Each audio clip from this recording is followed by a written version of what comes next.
To be honest, mine is my daughter's fault. I have a 21-year-old in Tokyo right now who at 14 finished her first novel.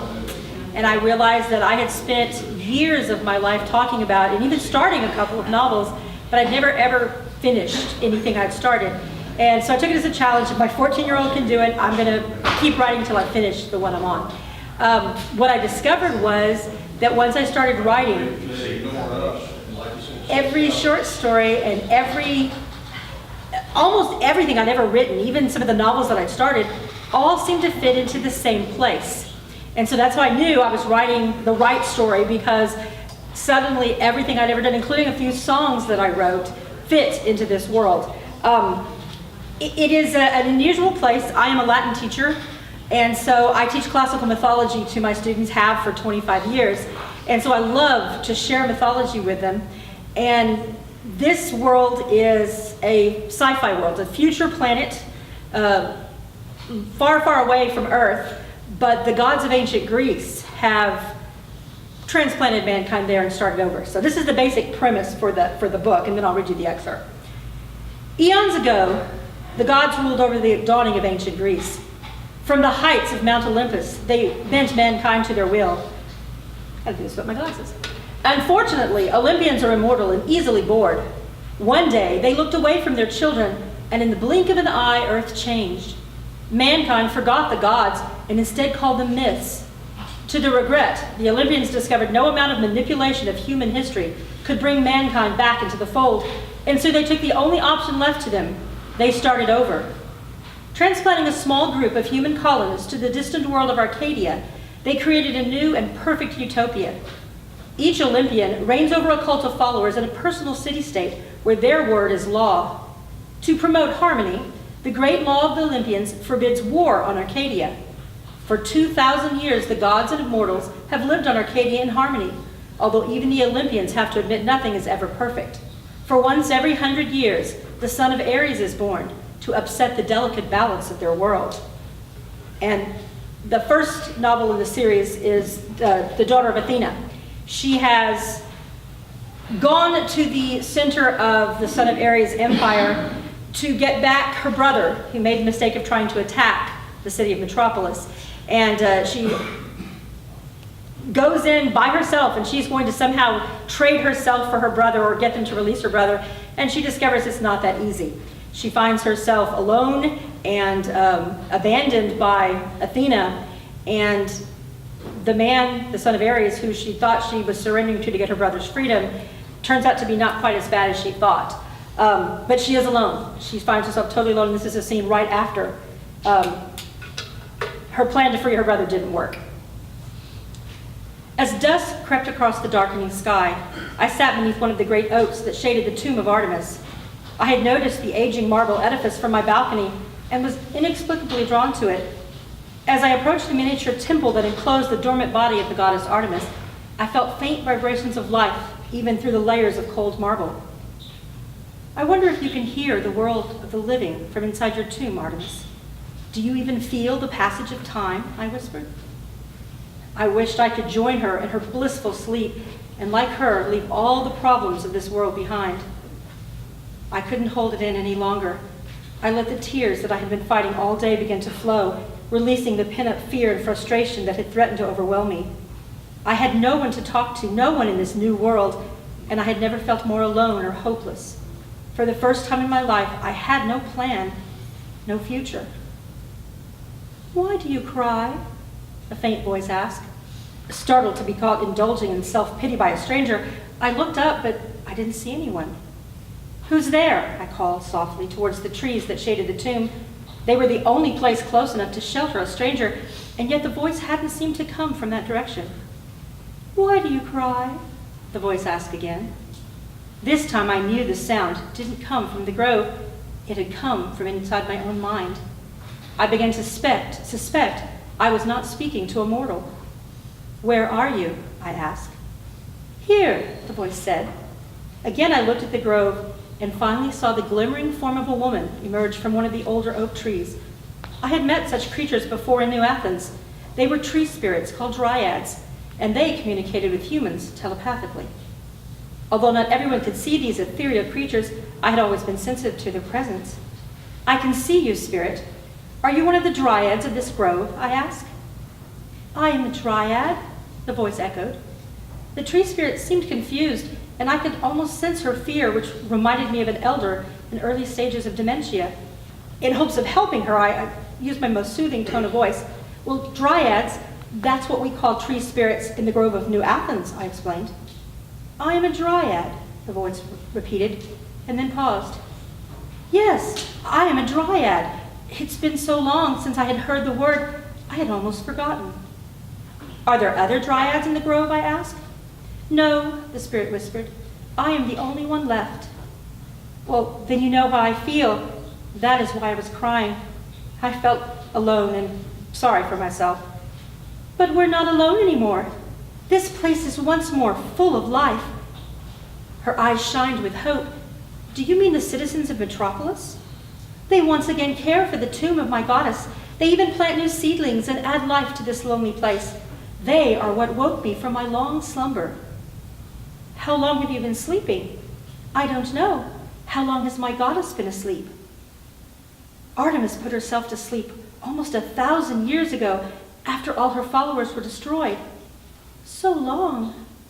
"I had no idea dryads could live so long. The ones I know in New Athens are only a few centuries old." "Ah, so you're a follower of Athena." She giggled like a young girl, and the branches surrounding the trees surrounding us shivered in response. "I have always found the followers of Athena to be so serious and stuffy. They don't like to play and frolic like my daughters of Artemis do." "I'm afraid that Athena's children are still a little stuffy," I told her. "Very little changes on Arcadia, even after 1,000 years." There was a long pause, and I realized the dryad was lost in the memory of a world long gone. She sighed, suddenly remembering I was still there, and asked, "What is your name, child?" "My name is Ardella. What is your name, spirit?" "My name is..." There was a long pause. "It's been so long since I've spoken it. My name is..." Her distress became more pronounced as she tried harder and harder to remember.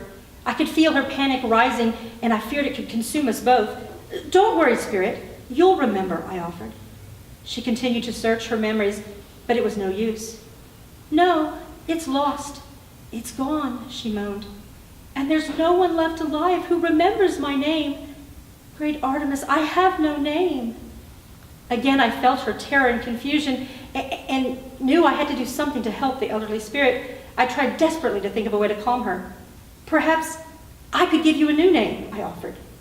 "But it would not be my name," she moaned.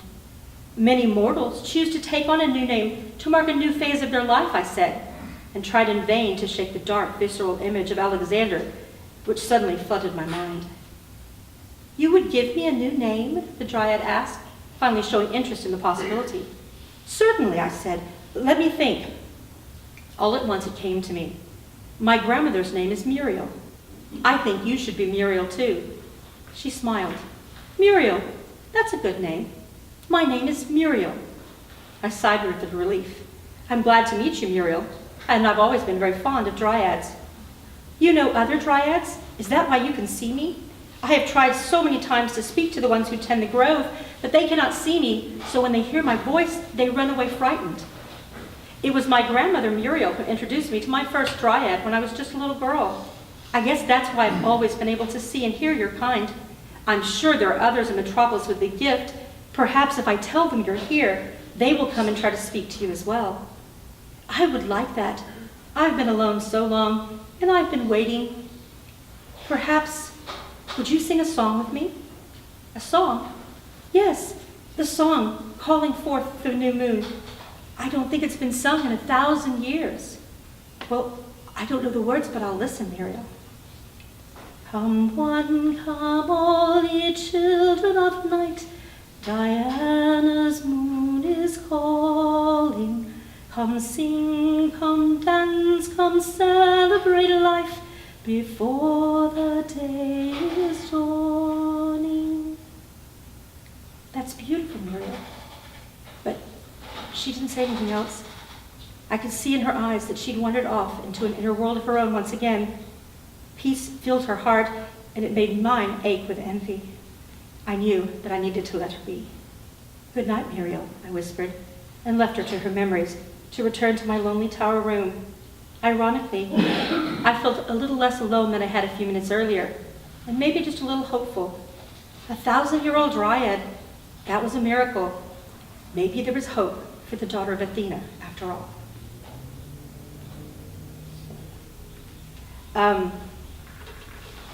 Basically, if you have any questions, basically my world is a mythical world. You've got dryads and Amazons. I've got robots. I've got an artificial intelligence who controls the Tower of Athena. She has one copy of every book ever written by any human. It's a skyscraper, and an artificial intelligence controls, the environment. And as the daughter of Athena, my character spends a lot of time in this archive of Athena, including the forbidden section where only certain people can read the books. But most of my audiences have been teenagers. In fact, y'all are the first group of adults I've ever read the passage to, so I'm not sure. But as a high school teacher, I spend a lot of time talking to high school students, and I've discovered that it's really neat when they read it, because they'll start asking me questions. Well, what about this? What about that? In fact, that one right there is responsible for the fact that when I started creating the world, she asked something about, well, what do the stars look like? Do they have constellations in Arcadia just like we do? And of course my mind went, oh, that's a cool idea. So I've actually created the entire star chart of Arcadia because of her, and it's now the way the calendar works. It made sense that every single Olympian has a month, and when their constellation is on the rise, that's the month that you're in. So it's been fun. My students quite often will ask me questions, and just their interaction with me will suddenly make things happen in the book that I hadn't thought to make happen before. It even saved one of my characters. I use students' names sometimes in the book for minor characters, and I have a young man named Cameron who is trying on your patience all the time, but he's a good kid, and so I used his name as the book, and my main character was fighting a manticore, and suddenly the manticore was supposed to rip the head off of Cameron, and I suddenly felt guilty. I'm going, that boy's going to think I killed him on purpose in the book, and so instead he ripped off his arm and he survived. So he was supposed to die and he didn't, just because it was Cameron and I felt guilty. So, but I guess any questions, anything you want to know about? Oh, yes. How do you come up with things to call things? I mean, this is a whole new world. How did you come up with dryad? Well, I don't. Actually, that's from classical mythology. So's a manticore. I've been teaching mythology for 25 years, and so I'd be willing to bet even Rick Riordan couldn't come up with something to stump me in classical mythology. And so that's one of the things I liked about his books. He teaches kids about mythology through the characters he puts in his books, because everything he puts in his book is accurate. I've yet to find, I tried once to stump him at a book signing, I couldn't do it. So the kids learn from his because it's accurate. And the same thing is true for mine. It's in a new world, but I purposely don't, if I tweak or change the mythology at all, I explain why I changed it. And because I like the kids to learn from a place where they don't realize they're learning, and they read it because it's fun, and then suddenly they know all that information. Yes, sir. Well, one of these ladies said they read newspaper articles to get their information. She used her real life. He took a trip to Louisiana. What's the name of this place you went to? The planet Arcadia. So, to be honest, I would love to visit the planet Arcadia. That would be cool. But to be honest, let me say this. I love science fiction. I used to read it all the time until the Cowboys arrived. but have you ever read Cowboys and Aliens? That's one of the best books ever. It's kind of crazy, but I love it. It tied the two together. You do that. Okay. So you teach Latin in high school? I teach high school Latin. Have for 25 years. It's a good job. Awesome. Yes, ma'am. Do you use your book as a class? My kids have asked if we could do that. We may in the future. I kind of like that idea. It just came out in November. It took me 5 years from the time I decided I was going to write the novel and finish it to actually getting it published. And so it hasn't been out long enough, but yes, my library bought it, so there's copies in the library. I can see the kids walking around, they checked out the book. So maybe one of these days, that would be kind of cool. What school do you teach at? At John Paul Stevens in San Antonio, up in Northside. So, any other questions? Are you continuing on, or are you still? Yes, in fact, I was showing somebody here, I have the cover for the second book, it just got finished. And the kids keep asking me, when's the next one out? They don't understand it took 5 years for the first one. I'm 205 pages into, and I'll stop at 350 like I did with this one. In fact, that's what they told me. He said, originally it was more than 350, and they laughed at it. They said, you can't publish Lord of the Rings for your first book. Cut. Somewhere, go backwards and cut. So it's when I finish it, but my goal is by the end of the year to have it out again. So. So you have a publisher then? I did the first one, Indy, and I was doing a TV interview with some romance writers. I'm in the San Antonio Romance Writers is a group I belong to, and we were doing a TV interview Valentine's Day, and the agent of the lady next to me called me and said, send me a copy of your book, because if you're not represented, I'd like to consider it. So right now I'm waiting. I may actually have a traditional publisher if I get an agent and keep going. I mean, it's possible, guys. I did this myself because I wanted to share it with everybody. I didn't care if I made any money. I had to get it out there. I spent so much of my life writing it. And it's starting to come back where people are asking me for information. And an agent actually called me. I didn't know that was possible. I really thought when I first got it that this is a scam, right? You're a con artist who's trying to give you money. And she's going, no, I work for a New York agency. Ask Terry Wilson, who you were sitting next to. She's why I saw your book. So fingers crossed. Yes.